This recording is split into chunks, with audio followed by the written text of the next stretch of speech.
Cambiando de tema, ahora voy a profundizar sobre la violencia sexual.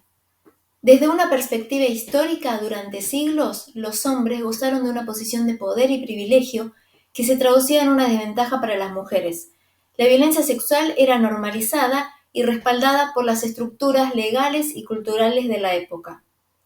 Y la ausencia de leyes específicas para proteger a las mujeres permitía a los hombres ejercer esas conductas con total impunidad. En tiempos más recientes, aunque las leyes hayan comenzado a reconocer la violencia sexual como un delito, por muchas razones las mujeres seguían callando y de manera indirecta los agresores seguían percibiendo pocas consecuencias reales por sus acciones. Hoy en día la violencia sexual está siendo ampliamente visibilizada. A partir del movimiento Me Too, muchas mujeres se animaron a destapar la olla y a denunciar situaciones de abuso. Pero es una época donde prevalece la desconfianza mutua. Hay hombres y también mujeres que desconfían de las denuncias de mujeres realmente abusadas y mujeres que desconfían de hombres con buenas intenciones. Además, muchos países han reformado sus leyes para proteger a las víctimas de violencia sexual, reconociendo la palabra de la víctima como prueba válida. Estas reformas buscan equilibrar siglos de injusticia, pero a veces pueden inclinar la balanza hacia el otro lado. Ahora, los hombres corren el riesgo de ser denunciados por mujeres manipuladoras que solo buscan venganza o chantaje. Aunque esta sea la excepción y la mayoría de los abusos sean reales, genera cierto miedo, sobre todo en los jóvenes, a la hora de interactuar con las mujeres por el temor a ser malinterpretados. En España, el 44% de las mujeres ha sido víctima de violencia sexual alguna vez en la vida.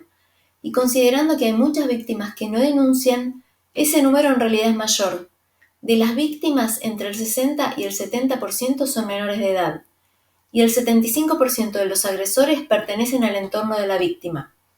A veces escucho a hombres y mujeres cuestionar con ligereza por qué la víctima no denunció antes, restando crédito a su testimonio. Ser víctima de violación puede provocar un trauma severo, sobre todo si ocurre en la infancia, y hablar de una situación tan traumática es muy difícil por varias razones. Porque se tienden a reprimir los recuerdos para protegerse emocionalmente. Porque al hablar de ello se revive el evento y puede resultar abrumador y doloroso. Por temor a ser estigmatizadas o juzgadas. Por miedo a que el agresor tome represalias. Porque se necesita tiempo para procesar lo ocurrido. Por querer proteger a los seres queridos del dolor que sentirían si se enteraran. Por vergüenza o culpa. Y aquí hay que hacer una aclaración.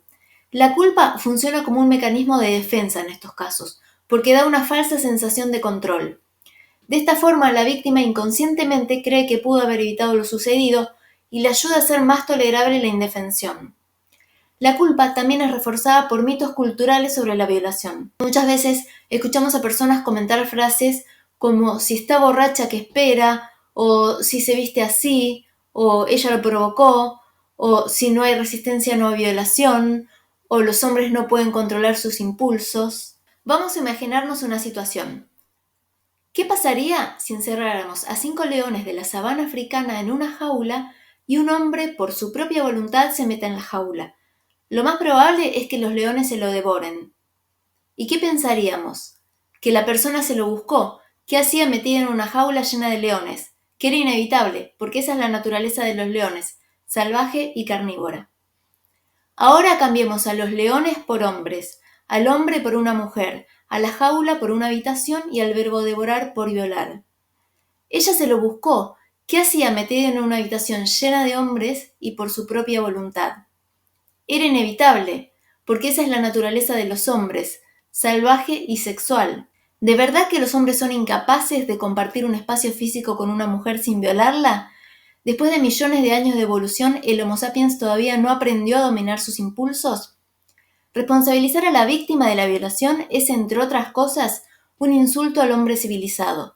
Es meter a todos los hombres en la misma bolsa y reducirlos a la categoría de bestia salvaje u hombre de las cavernas, dominado exclusivamente por sus impulsos y su lado salvaje y primitivo, totalmente incapaz de usar su lado racional y su capacidad de autocontrol.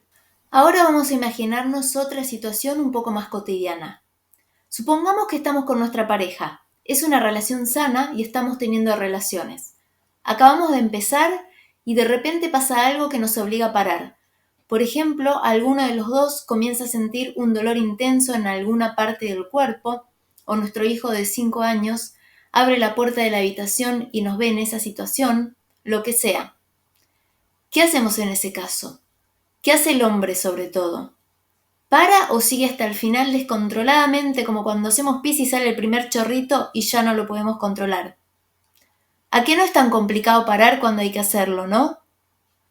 Entonces, da igual la ropa que se ponga, da igual si estaba borracha o drogada, da igual si fue su decisión entrar en la habitación, da igual si ya habían empezado con consentimiento. Me parece inconcebible que estos mitos sigan vigentes y que haya gente que justifique a violadores naturalizando su incapacidad o falta de voluntad de controlar su impulso sexual, que no puedan distinguir entre una conducta civilizada y una depravada, entre un acto natural y un abuso, entre hombres con valores y violadores, entre la regla y la excepción. Me parece inconcebible que algunos hombres tengan una visión del sexo tan distorsionada que necesiten desplegar su impulso sexual descontrolado para reafirmar su sentido de masculinidad. A veces nos vamos de un extremo al otro para encontrar el equilibrio.